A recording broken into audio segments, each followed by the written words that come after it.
Hello, this is Amanda Cleland, and we are continuing in Chapter 9, Pricing in Marketing today. And we are continuing with Part 3 of Chapter 9 in Pricing. So, where we left off in Part 2 was price adjustment strategies.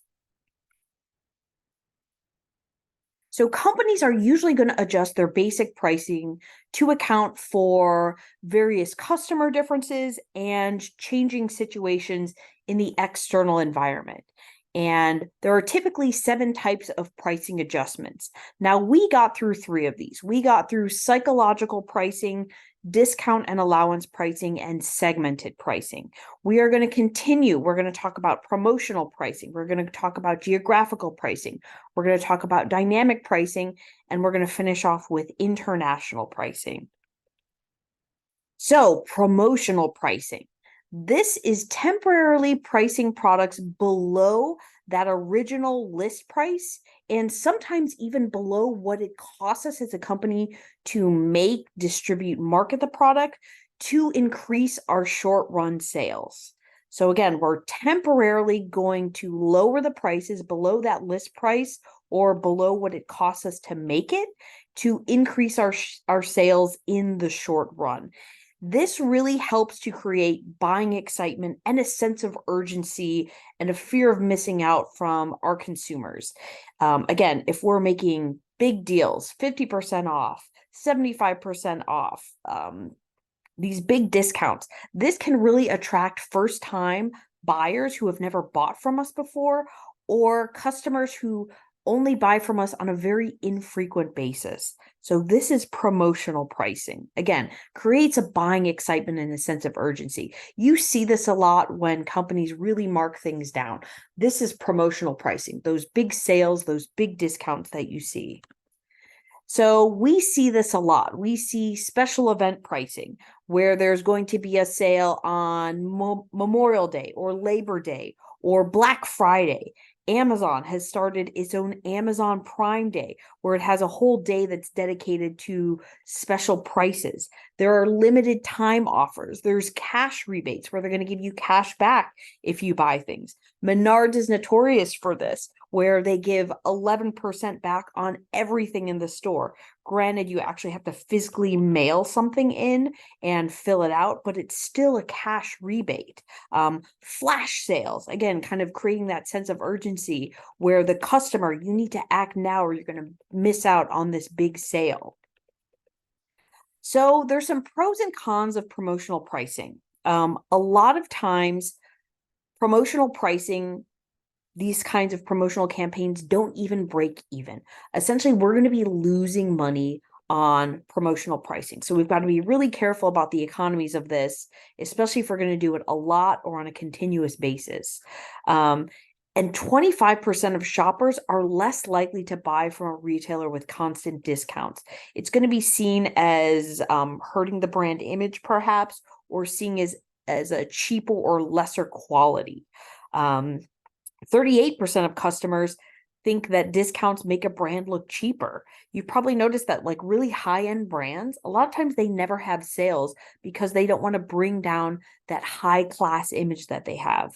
But again, 62% of customers expect some kind of discounts from a company. So even though many people are less likely to buy from a retailer that gives a lot of discounts or they think it kind of cheapens the brand, we still expect it. So there's a lot of pros and cons about it. And then we've got geographical pricing. So this is when we are going to set prices for customers based on the different parts of the country or the different parts of the world they are located in. So a company has to decide how it's going to price its products for customers that are in various locations throughout the United States or in various locations throughout the entire world. Should we as a company risk losing business of very distant customers by charging them higher prices in order to cover those very high shipping costs? Again, we've got to think about this. Or should we charge all customers, regardless of where they're at in the world, the exact same price These are some questions that we've got to ask ourselves in terms of how we're going to set our pricing. And then we've got dynamic pricing. This is adjusting pricing continually. So not just changing it once, but we're always going to be changing it. Adjusting pricing continually to meet the characteristics and needs of our individual customers and the individual buying situation. And throughout most of history, pretty much until the last couple hundred years, throughout most of history, prices were set by negotiations between buyers and sellers. You would go down to the local marketplace, you'd trade a sheep for a bag of grain, you'd haggle. It was never one set price for everyone. There was a lot of negotiation and movement of pricing before we had modern industrialization. So a fixed price policy, this is where we're going to set one price for all buyers, is really a very relatively modern idea that really arose with the development of large-scale retailing, large-scale manufacturing, really at the end of the 19th century. Most prices today are set this way in a fixed price policy where we set one price that every single person is going to pay. Every single customer is going to pay this regardless of the situation, regardless of who is buying it. However, many companies are reversing this trend of using only fixed prices and using dynamic pricing. So dynamic pricing offers many advantages to companies and to marketers. So ride-sharing services, Uber and Lyft, they use dynamic pricing. They will adjust their fares dynamically during slow or peak times, which is a practice called surge pricing. And the reason why they do this is because it's to match supply and demand. You've got all your Uber and Lyft drivers out there, and then you've got all of your riders who are wanting to get a ride. And to try to incentivize the drivers to come out and start working, they're going to have to pay them more. So they've got surge pricing. So depending on the time of day, how much demand there is for rides, the pricing of what your ride is going to cost is going to fluctuate. So this is dynamic pricing. And then we've got international pricing. So companies that market their product internationally in many different countries must decide what prices to charge in these different countries. In some cases, a company may set a very uniform worldwide price for the buyer, regardless of what country or region they're located in. So Boeing, they sell airplanes. They sell airplanes at the same price, exact same price around the world, whether the buyer is in the US, whether the buyer is in Europe, whether in South America, whether they're in Africa, whether they're in Australia. It doesn't matter. Boeing sells their airplanes for the exact same price. However, most companies are going to adjust their prices to reflect local markets and local cost considerations. Price increases in international markets are very common due to higher costs of selling in another country. For example, there's probably going to be additional costs of operation. There's going to be product modification. We've got to slightly modify our product to ensure that it's going to be something that's going to create value for local markets. Or maybe there's legality. There's reasons why we have to modify the product. There's going to be the shipping to actually physically get it to where it needs to go. There's going to be insurance costs. We've got to think about exchange rate fluctuations if we're dealing with different currencies. The physical distribution of the goods, that's going to take up money. There also could be tariffs or taxes that are associated with. So it's very common when you sell in international markets, there is going to be higher costs. And sometimes companies will mark up the price and pass those higher costs onto their international customers. So that's a decision we have to make, is what are we going to set the pricing at in the international forum? So China, for example, they impose duties as high as 25% on imported Western luxury products. So think of things like really fancy, expensive watches, designer dresses, shoes, leather handbag, high-end fragrances. Western luxury goods that are bought in mainland China can be 50% higher in price than they are if you were to buy them in Europe. So this is an example of how all of these different factors can increase the price in international locations. Now let's talk about price changes. So a company may find it desirable to initiate either a price cut, so they're going to lower their price, or a price increase. And in either case, either an increase in price or a decrease in price, it has to anticipate the possible buyer and competitor reactions. How are our customers going to react to this price cut or price increase? How are our competitors going to react? So again, we've got to be proactive and try to think about how are they going to react if we change the price. So a price decrease, this is what we want to see as a consumer. We like to see price decreases. So there could be several situations that may lead a company to consider cutting our prices. We could have excess capacity where we are just producing so much and we just need to get rid of it. So we're going to cut prices. We could have falling demand. People just are not wanting to buy our products like they used to because of multitudes of factors. It could be we have really strong price competition, or maybe it's a weakened economy. People are just not buying as much as they used to. Maybe they don't have as much disposable income. Maybe interest rates are very high. Inflation is very high. Or our company may cut prices to try to dominate the market with lower costs. We're trying to gain a huge market share, or maybe that is our strategy, is to be the lowest priced company out there. Now let's talk about initiating a price increase. So if we initiate a price increase, a successful price increase can really greatly improve our profits.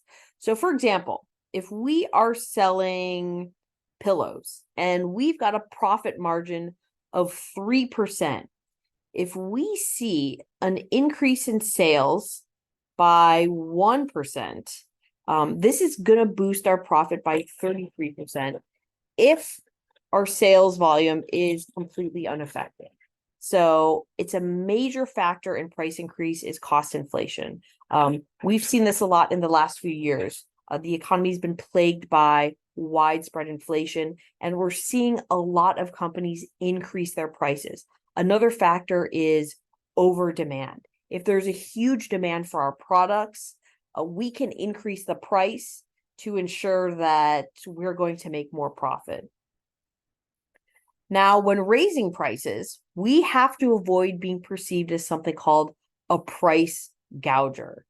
We as consumers, we have very long memories, and we're eventually going to turn away from companies or even entire industries if we perceive that they are charging excessive prices. Now, I want you to think back to when the pandemic first kicked off in what was that, 2020, and there was a huge demand for things like toilet paper, things like masks, face masks, things like hand sanitizer. And you would go online to try to buy some of these things, and you could see companies were price gouging. So I've got a screenshot here of just an example of, it looks like it is a 6-pack of hand sanitizer, and it was selling on Amazon at one point for $579. Now, this is a classic case of price gouging. And again, if you're a seller, you do not want to do this. Customers are going to remember, and they are not going to buy from you again. And claims of price gouging may even bring about increased government regulation. The government may get very involved if your company or your industry is prone to price gouging. And again, we don't want the government to be over involved in all the things we do. So we want to avoid this. However, there are techniques to avoid problems when we do raise pricings. So we really want to maintain a sense of fairness surrounding a price increase. It should be supported by some sort of communication to our customers of why prices are being raised, and ideally give them kind of a heads up as to why prices are being raised. We don't want to surprise them with it. We don't want them to think that we're just raising prices for the sake of raising prices and making more money. So for example, Dollar Tree. This is essentially a discount store. Dollar Tree has had $1 pricing since 1986. Everything in their store was $1 plus tax.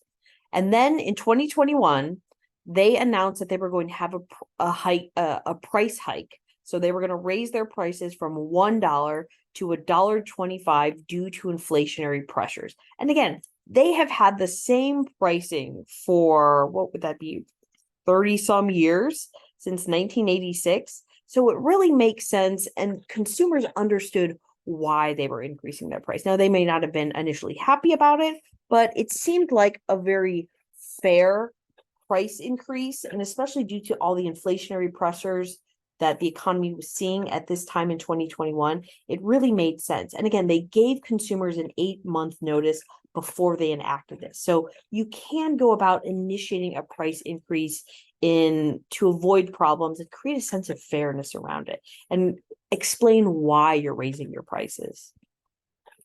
And public policy and pricing. So price competition is a really core element of our free market economy. So in setting prices, competitors are usually not completely free to charge whatever price they wish. So there are federal, there are state, and there are even local laws that are going to govern the rules of fair play in pricing. So there are some, and just an example, there's a lot of pieces of legislation out there, but important pieces of legislation affecting pricing are the Sherman Act, the Clayton Act, the Robinson-Patman Act. So these are initially adopted to curb the formation of monopolies and to regulate business practices that might unfairly restrain trade. So we've got to be aware that there's laws out there. There's regulations that we really can't charge any price that we want. We are subject to government regulation. Federal legislation on price fixing.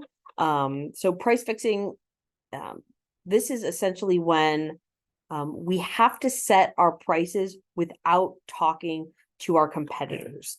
If we are talking to our competitors and we're both secretly fixing our prices, that is a big no-no. This is when we are involved in something called price collusion. So companies that are found guilty of price collusion could pay heavy penalties, again, if they're found guilty. So Apple, they paid $450 million in fines for conspiring with book publishers to fix prices on ebooks. So this happens even with big companies. The big companies that we know of, United, Delta, Southwest, and American, these are all big players in the airline industries. They have all been accused of conspiring to inflate airline prices, where they're all going to get together and say, okay, guys, we're all going to ensure that the flight from Miami to New York is going to be at least $400.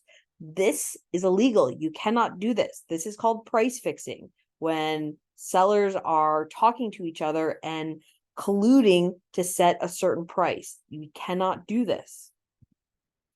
And sellers are also prohibited from using something called predatory pricing. So this is selling below cost with the intention of punishing a competitor or gaining higher long-run profits by putting competitors out of business. So we are purposely going to charge very low prices, essentially below our cost, so that we can punish one of our suppliers and ideally put them out of business. So what predatory pricing, this, because we don't allow it, this helps protect really small sellers or retailers from larger ones that might sell items temporarily below cost or in a specific region to drive them out of business. So we've got to be really careful. So again, we're not totally free to set any price that we want. So the biggest challenge in enforcement of predatory pricing is determining exactly what constitutes predatory behavior. So selling below cost to unload excess inventory. We just have a ton of inventory. We need to get rid of it. If we sell it below cost, this is not considered predatory. Now, if we sell below cost to drive out our competitors, this is considered predatory. So it depends on the intent of the company of why they're selling below cost. And the intent can be very difficult to prove in a court of law. So Amazon, they've long been in controversy for potentially predatory pricing practices, especially from booksellers and publishers. So this is the biggest challenge, is because we have to determine intent. So this is the biggest challenge with enforcement of predatory pricing. And price discrimination. So the Robinson-Patman Act seeks to prevent unfair price discrimination. It ensures that sellers offer the same price terms to customers at a given level of trade. Essentially, sellers cannot offer different prices to favored customers. It must be offered at the same price to all. However, exceptions can be made based on purchase quantity, distribution costs, etc., but it can't be arbitrarily based on, well, I really like this guy a lot more than him, so I'm going to charge him far less. So an example of price discrimination. If we sell bicycles and we sell them to Walmart, and then we sell them to a small distributor, a local small bike shop, because Walmart buys in bulk, we can sell them at lower prices than we would the small bike shop. However, we cannot sell to Walmart for a lower price just because we like them more. That would be considered price discrimination. Now, deceptive pricing. Deceptive pricing occurs when a seller states prices, or they're going to state some sort of price savings that is going to mislead the consumer, or these prices or these savings are not actually available to consumers. It could involve bogus reference or comparison prices, or when a retailer sets artificially high regular prices and then announces sales prices that are actually very close to their usual everyday prices. So Michael Kors, they actually settled a 2015 class action lawsuit for almost $5 million for deceptive pricing. So again, we've got to be aware of all the legalities and the government regulations in terms of setting pricing. So we must consider the broader societal pricing concerns. Reputable marketers want to go beyond what is required by law. We want to treat our customers fairly. We don't want to avoid things just because they're illegal. We want to be good members of society in terms of how we're setting our pricing. Treating customers fairly and making sure that customers fully understand prices and pricing terms are a very important part of building strong and lasting customer relationships. We want them to trust us, and we want them to keep coming back for ideally the entirety of their lifetime to reap that lifetime customer value for them. And to do that, they need to trust us. And that is it for chapter 9. Thank you so much.